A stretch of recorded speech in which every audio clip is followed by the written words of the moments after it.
வீடியோவை தொடர்ந்து பார்க்குறதுக்கு முன்னால் கீழே உள்ள சப்ஸ்கிரைப் பெல் பட்டனை கிளிக் பண்ணுங்கள். அப்போ தான் தொடர்ந்து வரும் செய்திகளை நீங்கள் பார்க்க முடியும்.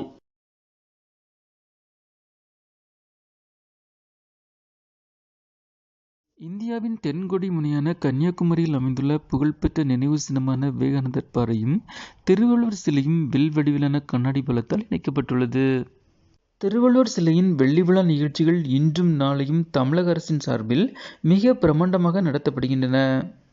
இன்று கன்னியாகுமரிக்கு வருகை தரும் முதல்வர் ஸ்டாலின் அவர்கள் சுமார் 37 கோடி ரூபாய் மதிப்பிலான கண்ணாடி அலை பாலத்தை பொதுமக்களுக்காக திறந்து வைக்கிறார். அதேபோன்று கன்னியாகுமரியில் உள்ள விவேகானந்தர் பாறை நினைவகம் மற்றும் திருவள்ளுவர் சிலை ஆகியவை உலகெங்கிலும் உள்ள சுற்றுலா பயணிகளை ஈர்க்கும் அடையாள சின்னங்களாகும். மேலும் இந்தியாவின் தென்கொடி முனையில் அமைந்துள்ள இந்த நினைவு சின்னங்கள் வங்காள விரிகுடா, அரபிக்கடல் மற்றும் இந்திய பெருங்கடலின் சங்கமத்தின் மத்தியில் கம்பீரமாக நிற்கின்றன. மேலும் பூம்புகார் கப்பல் போக்குவரத்து கழகம் சார்பாக திருவள்ளுவர் சிலை மற்றும் விவேகானந்தர் நினைவு மண்டபத்திற்கு படகு சேவை வழங்கப்பட்டு வருகின்றது. சுற்றுலா பயணிகள் நீண்ட வரிசையில் காத்திருந்து படகில் ஏறி இந்த 2 இடங்களையும் சுற்றி பார்த்து வருகின்றனர். சுற்றுலா பயணிகள் செல்லும்போது அடிக்கடி கடல் சீற்றம், கடல் நீர்மட்டம் தாழ்வு போன்றவற்றால் திருவள்ளுவர் சிலைக்கு செல்ல முடியாத நிலைமைக்கு தள்ளப்படுகின்றனர். திருவள்ளுவர் சிலை மற்றும் விவேகானந்தர் நினைவு மண்டபத்திற்கு தனியாக படகின் மூலம் சென்று கொண்டிருந்த நிலையில் தற்போது திருவள்ளுவர் சிலையிலிருந்து விவேகானந்தர் பாறைக்கு செல்ல கண்ணாடி பாலம் அமைக்கப்பட்டுள்ளது.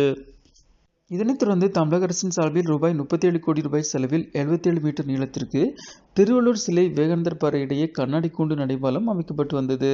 இந்த பாலத்தை தமிழக முதல்வர் ஸ்டாலின் அவர்கள் திறந்து வைக்க உள்ளார். மேலும் இந்த நிகழ்வை நினைவுகூரும் வகையில் கன்னியாகுமரி முழுவதும் வண்ணமயமான விளக்குகளால் அலங்கரிக்கப்பட்டுள்ளது.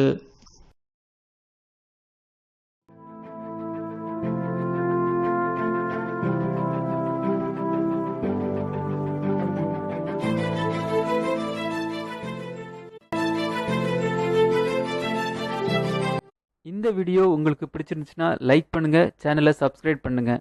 தேங்க்ஸ் ஃபார் வாட்சிங் ஆல் வியூவர்ஸ். தேங்க்யூ.